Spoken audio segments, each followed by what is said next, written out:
माही की शादी मनोज नाम के लड़के से होती है। ससुराल में सभी लोग माही को बहुत पसंद करते थे। माही तो अपनी जेठानी सुशीला की लाडली भी थी। दोनों देवरानी जेठानी शुरू में खूब हंस बोल कर एक साथ सारे काम किया करती थी। अब सास ना होने की वजह से सुशीला ने ही घर हमेशा संभाला, तो अभी भी सुशीला ही सारे घर का काम बताती। लेकिन वक्त के साथ साथ सुशीला को पता चलता है कि माही की तो एक बहुत ही गंदी आदत थी, और वो थी ऑर्डर देने की, जिस वजह से माही अक्सर ही अपनी जेठानी से सुनती रहती। खैर, ऐसे ही एक रोज सुबह के समय माही का पति मनोज तैयार होकर ऑफिस के लिए निकल रहा होता है।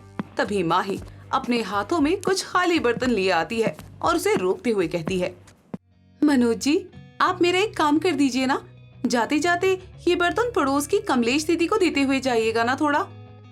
अरे तुम्हारा दिमाग तो ठीक है ना? भाभी हमेशा ही तुम्हें इसी बात के लिए डांटती रहती है, लेकिन तुम्हें फिर भी अकल नहीं आई है। तो ये क्या गंदी आदत है तुम्हारी ऑर्डर देने की? अरे आप गुस्सा क्यों हो रहे हैं मनोज जी? एक छोटा सा काम ही तो बोला है, वो भी नहीं कर सकते हैं आप? कौन सा मैं आपको स्पेशल सिर्फ बर्तन लौटाने के लिए कमलेश दीदी के यहाँ भेज रही हूँ? वैसे भी आप बाहर जा ही रहे हैं, मैंने सोचा लगे हाथ ये काम भी हो जाएगा। जी नहीं, तुम अपना काम खुद करो। मेरे पास इतना टाइम नहीं है कि मैं सुबह ऑफिस जाने के टाइम पर पड़ोसियों को उनके बर्तन बांटता फिरूं। मुझे देर हो रही है, मैं जा रहा हूँ। कैसे अड़ियल इंसान हैं आप, एक बार कहने पर सुनते ही नहीं। ठीक है, मत करिए, मैं भी अब आपका कोई काम नहीं करूंगी। जब आप मुझे कोई काम कहोगे ना, तो मैं भी आपको इसी तरह मना कर दूंगी। ओ हेलो मैडम, तुम कोई काम अपने आप करती कहाँ हो? हर काम का ऑर्डर देने के लिए किसी न किसी इंसान को तुम ढूंढ ही लेती हो और अपने सारे काम ऑर्डर देकर पूरा करवा लेती हो। अभी भी तुम यही कर रही हो। आप मुझे बस इतना बताइए कि आप ये बर्तन कमलेश दीदी के यहाँ देने जाएंगे या नहीं, हाँ या ना, बस इससे आगे और कुछ नहीं। यहाँ खड़े होकर तुमसे बकवास करके अपना टाइम खराब करने और ऑफिस के लिए लेट होने से अच्छा है कि मैं ये बर्तन ही लेकर चला जाऊँ। आप कितने अच्छे हैं मनोज जी, थैंक यू मेरी मदद करने के लिए। हाँ, अब तुम्हारा ऑर्डर मान रहा हूँ तो तुम्हारे लिए अच्छा तो रहूंगा ही। चलता हूँ। मनोज इतना कहकर एक हाथ में ऑफिस का बैग और दूसरे हाथ में खाली बर्तन लेकर अपनी पड़ोसन कमलेश दीदी के घर चला जाता है। मनोज के हाथ में सुशीला बर्तन देख लेती है और वो समझ जाती है कि माही ने फिर से ऑर्डर दे दिया है। खैर, मनोज के हाथ में बर्तन देखकर कमलेश हंसते हुए उससे कहती है, अरे बेटा, मैं कहीं भागी जा रही थी क्या, जो देवरानी ने बर्तन तुम्हारे हाथों भिजवा दिए? अरे वो भी अपना ही घर है, बर्तन यहाँ रहे या वहाँ क्या फर्क पड़ता है? कोई बात नहीं है दीदी, वो बर्तन लाए या मैं लाऊं, बात तो एक ही है ना। वो काम कर रही थी और मैं ऑफिस के लिए निकल रहा था तो उसने मुझे ही दे दिया। चलो अच्छी बात है, इसी बहाने तो मेरे घर पर तुम्हें आने का टाइम तो मिला, वरना तुम्हें तो टाइम ही कहाँ रहता है। कई बार तो महीने बीत जाते हैं, तुम्हारी शक्ल भी देखने को नहीं मिलती। अरे अब जब आए हो तो चाय पीकर ही जाओ ना। नहीं दीदी जी, लेट हो रहा है ऑफिस के लिए, फिर कभी फुर्सत में आऊंगा आपके यहाँ चाय पीने। चलता हूँ।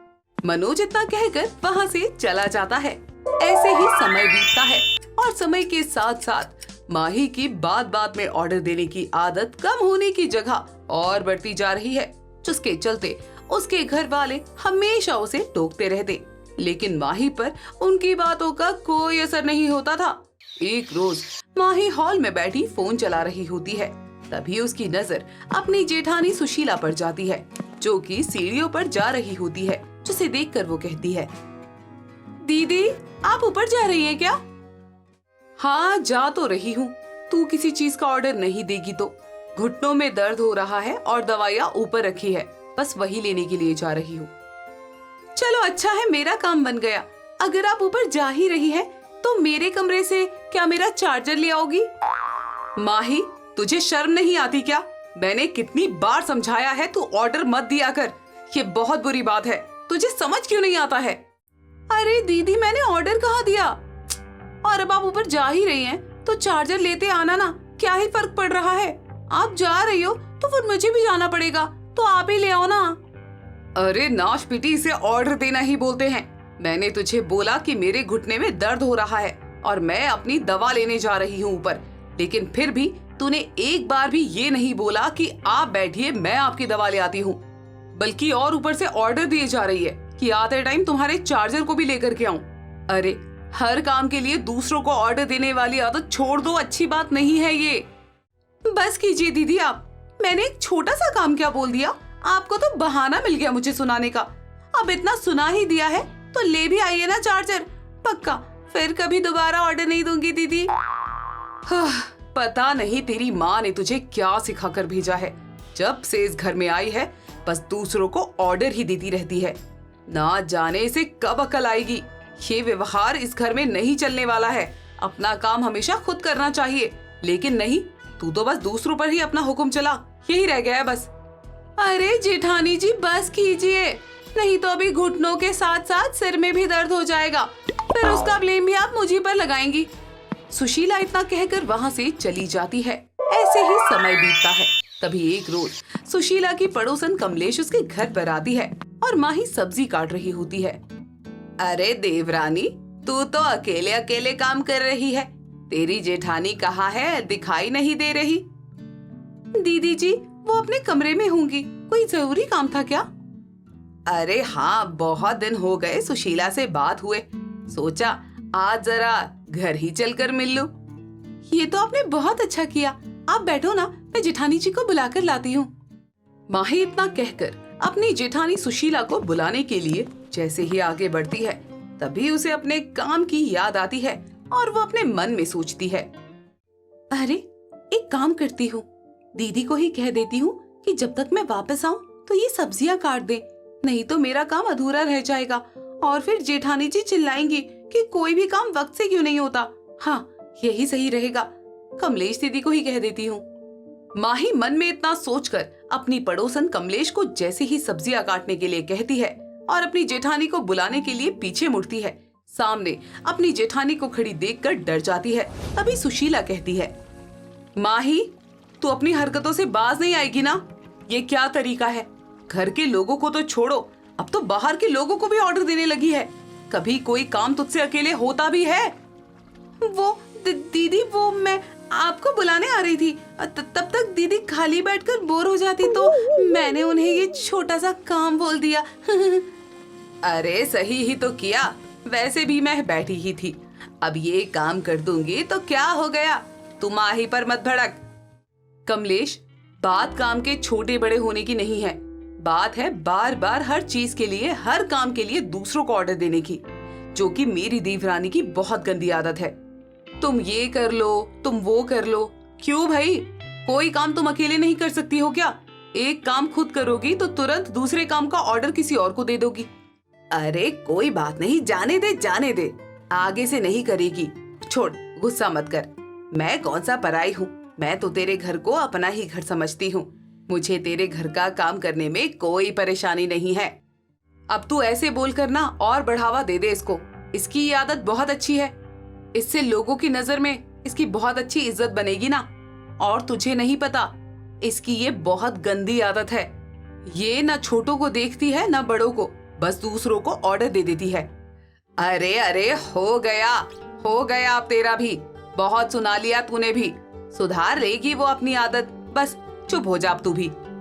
अरे नहीं कमलेश, इस आदत के चलते सबने इतना समझाया है इसे, लेकिन इसे कोई फर्क ही नहीं पड़ता।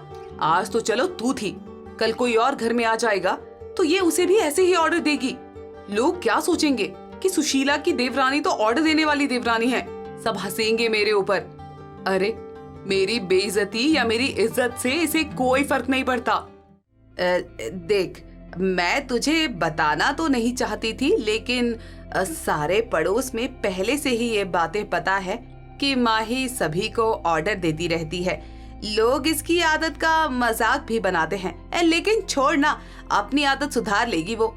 देखा, मुझे पता ही था कि इस तरह की बेइज्जती लोग जरूर करेंगे। कोई अच्छी आदत हो तो लोग तारीफ करते, अब इसने तो सारे मोहल्ले में बेइज्जती करवा दी है। भाई इतनी सारी बातें सुनने के बाद अब माही को वाकई में अपनी गलती का एहसास होता है कि वो सारे पड़ोस में अपनी किसी अच्छी आदत के लिए नहीं, बल्कि अपनी बुरी आदत के लिए जानी जाती है।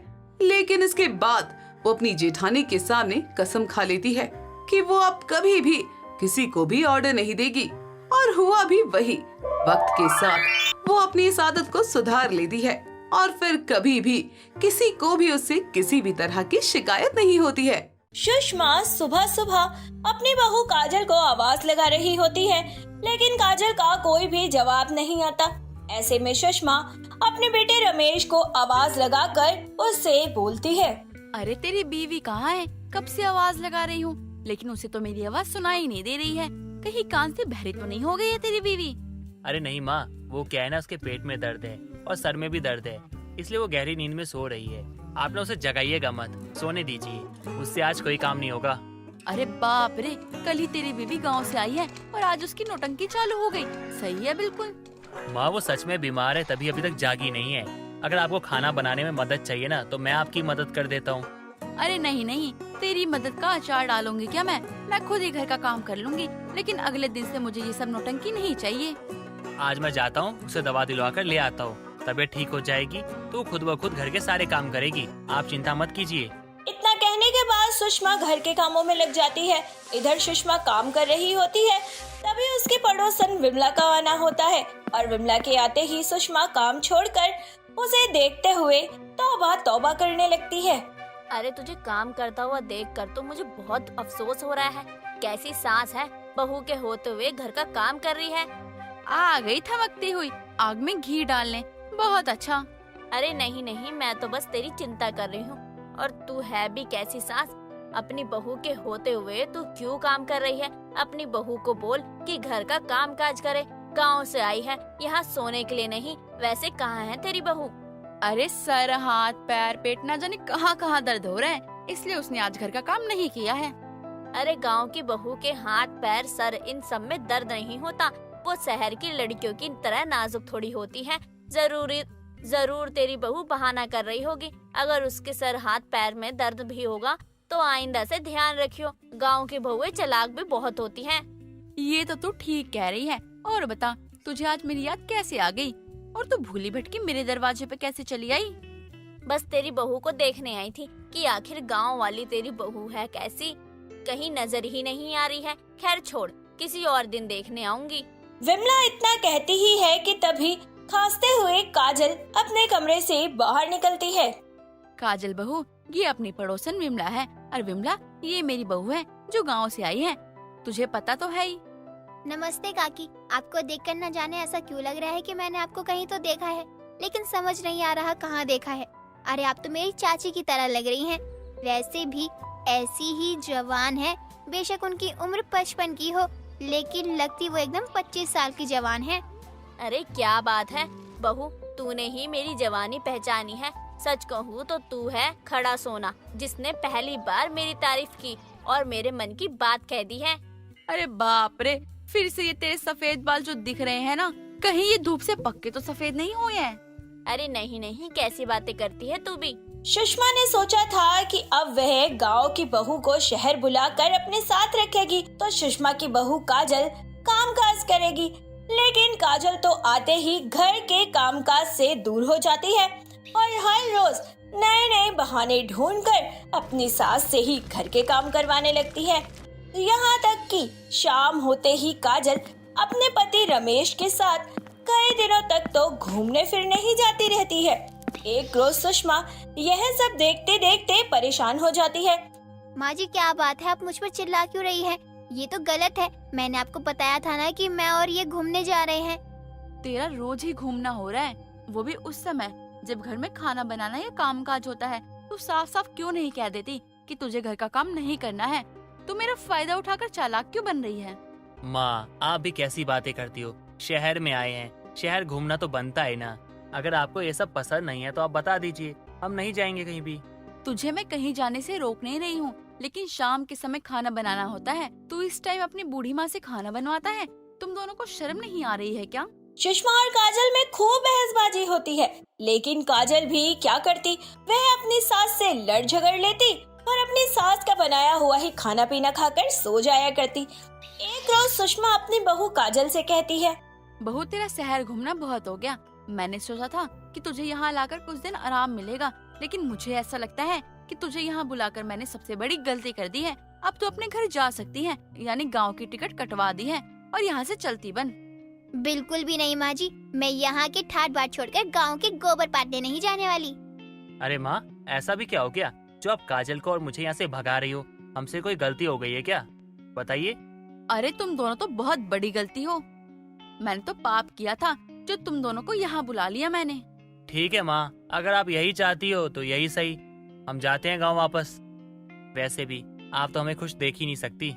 अगर मैं फिर से गांव चली गई तो वही गर्मी, खेतों में काम करना, गाय का गोबर उठाना, यही सब जिंदगी में रह जाएगा जो पिछले कई सालों से करती आ रही हूँ। लेकिन अब मुझे लगता है कि मुझे कुछ और ही करना चाहिए। तू क्या खिचड़ी पका रही है अपने दिमाग में? तुझे तो मैं सबसे पहले यहाँ से भगाना चाहती हूँ। बिल्कुल भी नहीं माँ जी, आप कुछ भी कर लो, मैं यहाँ से कहीं नहीं जाने वाली, क्योंकि आपको पता नहीं है मैं माँ बनने वाली हूँ और अब दादी। क्या कह रही है बहू? इतनी बड़ी खुशखबरी कैसे दे दी तूने?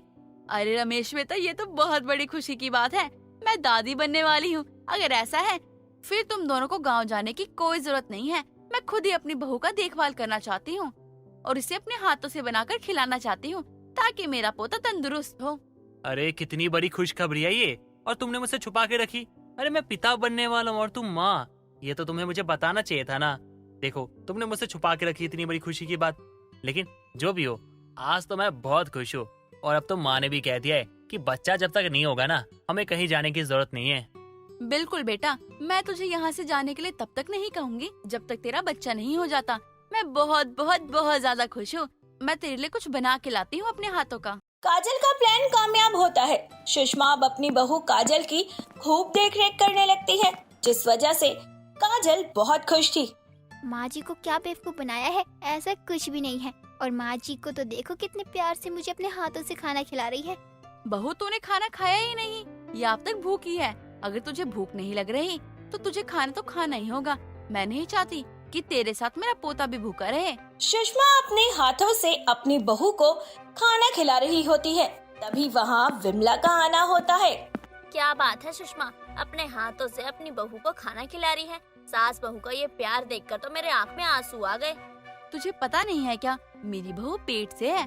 अब बहू की सेवा करना तो मेरा फर्ज है। तू भी ना मेरी बहू से जल मत। बिल्कुल भी नहीं, मैं तेरी बहू से क्यों जलूंगी? और मुझे तो नहीं लगता कि तेरी बहू पेट से है। तू कैसी बातें कर रही है? तू सच कह रही है? अगर ऐसा हुआ ना तो मैं अपनी बहू को छोड़ने वाली नहीं हूँ। माँ जी, मुझे भी कल ही पता चला कि मैं पेट से नहीं हूँ। दरअसल मेरे पेट में दर्द हो रहा था, उसकी वजह से मुझे पेट भारी लगा और मैंने आपको ऐसा कह दिया। लेकिन आपने भी तो मेरी बहुत सेवा की। सुषमा इतना सुनती है कि उसका पारा हाई हो जाता है और वह तुरंत ही अपनी बहू काजल को और अपने बेटे को घर से निकाल कर गाँव के लिए रवाना कर देती है, क्योंकि सुषमा को तो उम्मीद थी कि उसकी बहू पेट से है और जल्द ही वह दादी बनने वाली है। लेकिन विमला जब सुषमा को हकीकत बताती है, तब गुस्से में आकर वह अपने बहू बेटे को घर से निकाल देती है।